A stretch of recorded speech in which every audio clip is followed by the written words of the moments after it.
ओडिशा रे रेल यात्रींक ପାଇଁ बड़ खुशी खबर। राज्यर विभिन्न स्थान रे लेवल क्रॉसिंग उपरि 92टी नुआ रेल ओभरब्रिज निर्माण हेबो। सेतिपై राज्य सरकार कोनोसी अर्थ खर्च करिवेनी। समस्त खर्च रेल मंत्रालय वहन करिवो। पूर्वरु एहार खर्च केंद्र सरकार 50% करुतुला ओ राज्य सरकार 50%। एही निष्पत्ति पर मुख्यमंत्री मोहन चरण माझी, प्रधानमंत्री नरेंद्र मोदी और रेल मंत्री अश्विनी वैष्णव को धन्यवाद जणाइछंती। से कहिसंती प्रधानमंत्री सबले ओडिशार विकास पई विशेष ध्यान दैछंती। सेति हेउ सड़क, बंदर, विमान और रेलपथ। एही नूतन ओभरब्रिज प्रकल्प राज्यर यातायात एवं आर्थिक विकास को आउ गोटिए मजबूत दिग देव। परवर्ती खबर। रविवार ठारू राज्य आरंभ हेब पहली शीत। बात्या मंथा शांत हेबा पर राज्य को वर्तमान उत्तरा पवन बहिबा आरंभ होईछि। एही पवनर प्रभाव रे ओडिशा रे पहली शीत आरंभ हेब बोली कहिसंती पाणीपाग विशेषज्ञ डॉक्टर सुरेंद्रनाथ पशुपालक। से कहिसंती अक्टोबर 31 रु कंधमाल गजपति जिल्ला रे तापमात्रा 20 डिग्री को कमी पारे। नवेम्बर 2 तारिख रु सारा राज्य रे तापमात्रा 3 रु 4 डिग्री पर्यंत खसिबा संभावना रहिछि।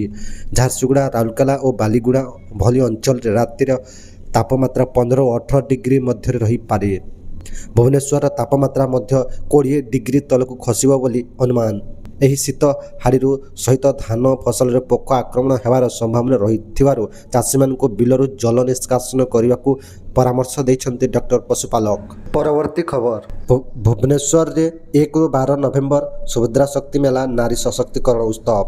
नवेम्बर प्रथम तारिख रु 12 तारिख पर्यंत भुवनेश्वर इटको प्रदर्शनी पड़िया आयोजित हेब सुभद्रा शक्ति मेला 2025।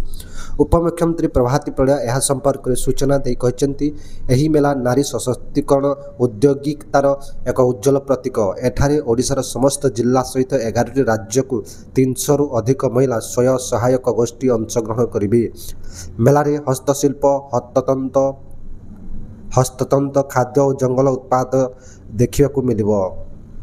प्रथम थर पर हेब महिला फैशन शो सहित प्रतिदिन संध्यारे ओडिसी नृत्य, छौ और सम्बलपुरी नृत्यर आयोजन। 50टी खाद्य स्टल रे मिलिबो मिलेट भित्तिक स्वास्थ्यकर खाद्य। एही मेला महिला मानकु देव आय बुद्धि, निर्भरता और लक्ष्यपति दीदी हेबार प्रेरणा। परवर्ती खबर। सीबीएसई 10वीं द्वादश परीक्षा फेब्रुआरी 17 रु आरंभ।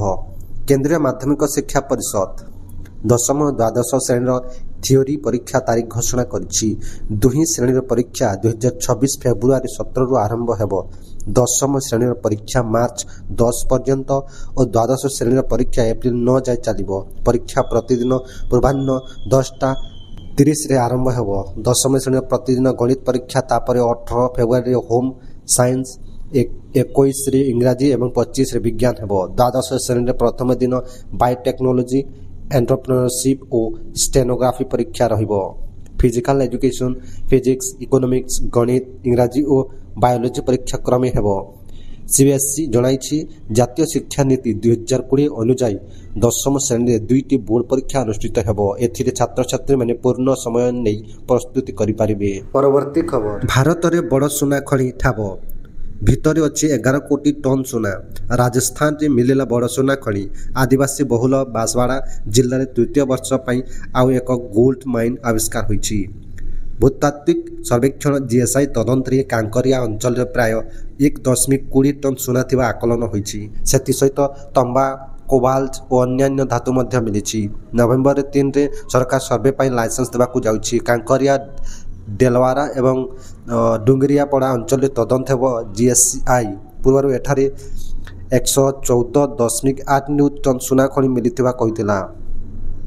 एबे जदि खनन काम आरंभ होईछि, राजस्थान देशर द्वितीय स्थान सुना उत्पादक राज्य हेब।